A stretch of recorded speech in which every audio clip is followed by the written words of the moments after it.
आणखी एक मोठी बातमी आपण पाहूयात। वादळाचा फटका उपमुख्यमंत्री एकनाथ शिंदेंच्या हेलिकॉप्टरला देखील बसलाय। उपमुख्यमंत्री शिंदेंच्या हेलिकॉप्टरला वादळाचा फटका बसला, तर मुरबाडकडे शिंदेंचा हे हेलिकॉप्टर जात होतं। मात्र अचानकपणे सोसाट्याचा वारा आणि पाऊस सुरू झाल्यानंतर पायलटनं हे विमान जे आहे ते पुन्हा एकदा जुहूला लँड केलेलं आहे। अधिक माहिती आपण घेऊयात आमचे प्रतिनिधी गिरीश गायकवाड यांच्याकडून। गिरीश, काय घडलं? नक्कीच निखिल, आपण पाहतोय की आज बऱ्याच ठिकाणी लग्न आहेत आणि अशाच एका लग्नानिमित्त महाराष्ट्राचे उपमुख्यमंत्री एकनाथ शिंदे महालक्ष्मी रेसकोर्टहून मुरबाडच्या दिशेला जात होते। मुरबाडला त्यांचा चॉपर लँड होणार होता, हेलिकॉप्टर लँड होणार होतं। मात्र आपण पाहतोय की धुळीच्या वादळाचा जो फटका आहे तो त्यांच्या हेलिकॉप्टरला सुद्धा या ठिकाणी बसल्याचं चित्र आपल्याला स्पष्टपणे पाहायला मिळते आणि त्यामुळे पायलटच्या प्रसंगावधानामुळे या वादळातून हे विमान जे आहे ते पुन्हा मुंबईकडे वळवण्यात आलं आणि कल्याणला ही सगळी घटना घडली आकाशामध्ये आणि त्यानंतर हे विमान जे आहे ते आता जुहू एअरपोर्टवरती लँड करण्यात आल्याची माहिती मिळते। महालक्ष्मी रेसकोर्सहून लग्नासाठी मुरबाडला जात होते एकनाथ शिंदे, मात्र कल्याणला पोहोचल्यानंतर या ठिकाणी धुळीच्या वादळाचा मोठा फटका जो आहे तो त्यांना सुद्धा बसला आणि चॉपर अनियंत्रित झाल्याचं सुद्धा प्राथमिकरित्या समजतं आणि त्यामुळे पायलटनं कसं बसा हे जे चॉपर आहे ते पुन्हा एकदा या ठिकाणी जुहू या ठिकाणी लँड केलेलं आहे आणि एकनाथ शिंदे सध्या या अपघातातून सुदैवानं बचावले असंच म्हणावं लागेल।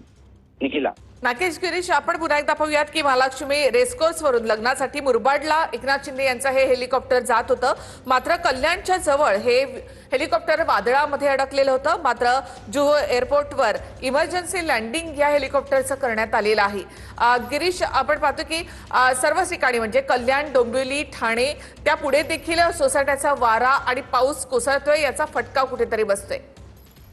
नक्कीच आपण पाहतोय की कल्याण असू द्या किंवा आसपासचा संपूर्ण परिसर असू द्या, या ठिकाणी जे धुळीचं वादळ आहे त्याचा मोठा फटका जो तो बसतोय आणि मुरबाड या ठिकाणी पाऊस सुद्धा पडत असल्याची प्राथमिक माहिती मिळते आणि याचाच फटका जो आहे तो एकनाथ शिंदे यांच्या हेलिकॉप्टरला बसल्याची प्राथमिक माहिती मिळते। पण पायलटच्या प्रसंगावधानामुळे एक मोठी दुर्घटना टळली असं म्हणावं लागेल, कारण पायलटनं अतिशय चपळाईनं हे जे चॉपर आहे ते हवेमध्येच फिरवलेलं आहे आणि पुन्हा एकदा मुंबईच्या दिशेनं आणण्यामध्ये त्याला यश आलेलं आहे। कारण 15 ते 20 मिनिटं याच वादळामध्ये हे चॉपर जे आहे ते अडकलं होतं अशी सुद्धा प्राथमिक माहिती मिळते। मात्र अत्यंत प्रसंगावधान दाखवून या ठिकाणी जे चॉपर आहे ते पुन्हा एकदा जुहू इथल्या विमानतळावरती इमर्जन्सी म्हणून लँड करण्यात आलेलं आहे। पवन हंसला हे चॉपर जे आहे ते सध्या लँड झालेलं आहे। एकनाथ शिंदे सुखरूप आहे, त्यांच्यासोबत जे 3 जण आणखी गेले होते ज्यामध्ये ओएसडींचा देखील समावेश आहे ते सुद्धा सुखरूप असल्याची माहिती मिळते। त्यामुळे एक मोठी दुर्घटना टळली असंच म्हणावं लागेल।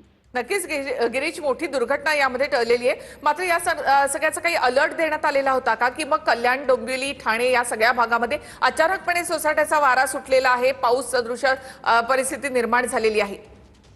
नक्कीच हवामान विभागाकडून असे अलर्ट देण्यात आले होते, मात्र अशा पद्धतीनं इतक्या मोठ्या प्रमाणामध्ये धुळीचे वादळ उठतील याची कल्पना कोणी केली नसावी आणि हेच कारण आहे की आपण पाहतोय की आज बऱ्याच ठिकाणी लग्न सराई आहेत, बऱ्याच ठिकाणी लग्नाचे मुहूर्त आहेत आणि एकनाथ शिंदे यांना देखील अशाच एका लग्नाला जायचं होतं आणि मुरबाडला हे लग्न होतं। त्यामुळे महालक्ष्मी या ठिकाणाहून महालक्ष्मी मधून त्यांनी चॉपर केलं आणि चॉपरने ते थेट मुरबाडला लँड होणार होते। मात्र आपण पाहतोय की कल्याणच्या मध्ये पोहोचल्यानंतरच धुळीचं जे वादळ अवघ्या काही वेळापूर्वी जे आलं होतं त्यामध्ये त्यांचं देखील विमान अडकल्याची माहिती मिळते आणि त्यामुळे त्यांना सुद्धा याचा फटका बसला। 15 ते 20 मिनिटं हवेतच हे जे चॉपर आहे ते सुद्धा घोंगावत होतं आणि अखेरकार पायलटच्या प्रसंगावधानामुळे एक मोठी दुर्घटना टळलेली आहे। त्याने हे जे विमान आहे ते हे जे चॉपर आहे ते सुखरूप या जुहू इथल्या पवन हंस या ठिकाणी लँड केलेलं आहे आणि मोठी दुर्घटना टळली असंच म्हणावं लागेल।